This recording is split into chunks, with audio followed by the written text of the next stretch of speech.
Well, my friends, we're almost there in our exciting journey through painting Age of Sigmar Soul Wars. There's just the Lord Arcanum on Gryph-charger to do. Here it is, beautiful figure. And of course I'm going to start with the old Retributor armor paint and do all that gold. This gold paint is great, and when it's washed with Seraphim Sepia, it just comes out really nicely. See, I'm painting an area there where I just do the outline first of the area, and then I fill it in, and this is a good way for not making any errors. Just doing the rest of the armor, paint all those gold areas in one go, and there you have it. Then it's time to do the silver areas, just neatly around where there's already gold. There it is. And now I wash these two areas carefully because they're next to each other, so washing the gold with Seraphim Sepia and then getting out the Nuln oil to wash the silver areas. Next I'm going to paint the Gryph-charger, and I've got a mixture here of black and Mechanica Standard Grey and Ishtabi Bone, and also that's going to highlight right up to a bit of white as well.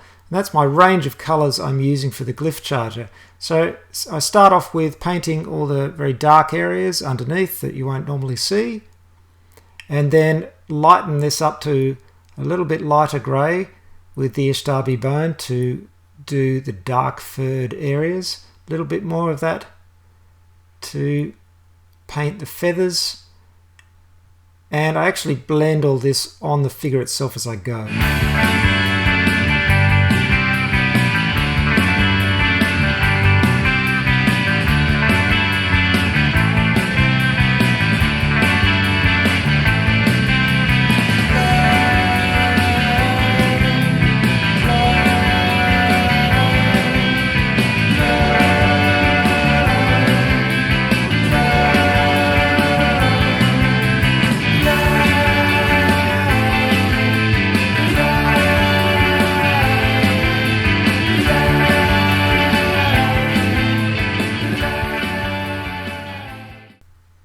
And that's the main bulk of the painting done on the Gryph-charger. We've got some graduations of colour there on it, which is great.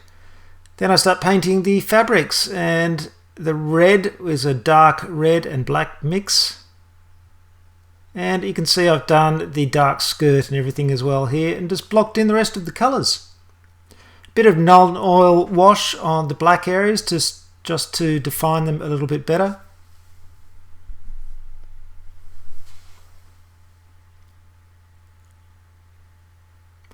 And it brings out the detail of the feathers as well. So I give the whole thing a going over with Nuln oil.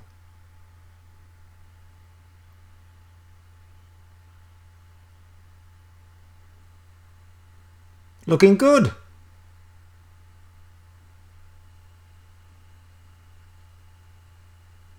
Time to get into the highlighting now, and I'm going to start with the fur of the Gryph-charger. And I'm doing this, I could dry brush this very quickly, but instead I'm doing it by hand because I can really pick out those feathers and just make them pop. It's a little bit hard to film this and do it at the same time, so it looks a bit rough because I'm holding it at a funny angle. But this is quite easy to do, just be neat. Some lighter highlighting on the top of the head.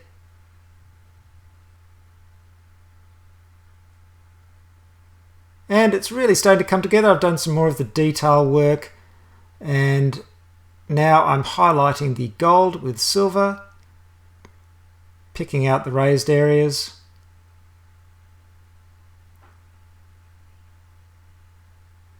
And the edges, of course.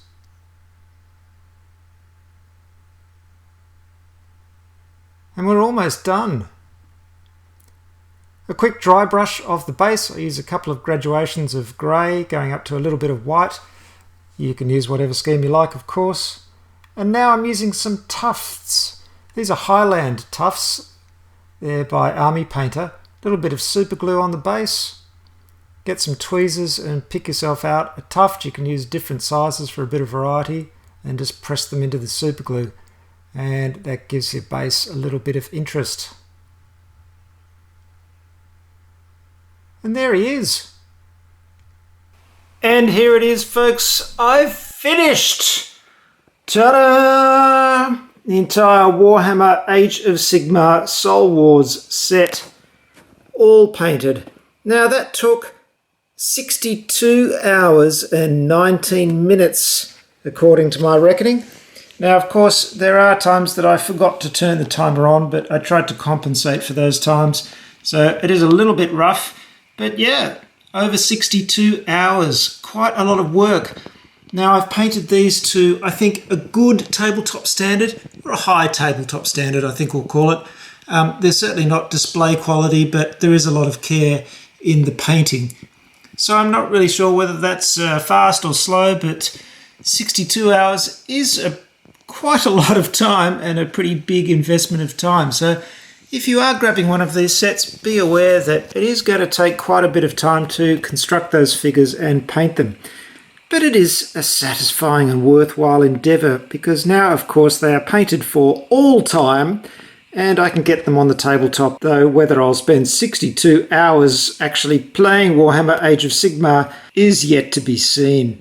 I'm sure, however, that now I've painted these two small armies, I won't be able to resist adding a few figures here and there, and in fact I've already bought a few extra Nighthaunt figures because I just do love those ghosts so much. And even the Stormcast Eternals, who I'm not too crazy about, they came out pretty well. I'm quite pleased with my darker colour scheme.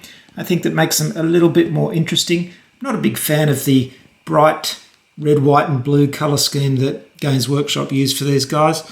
So I think that came out quite nicely. I'm pleased with it.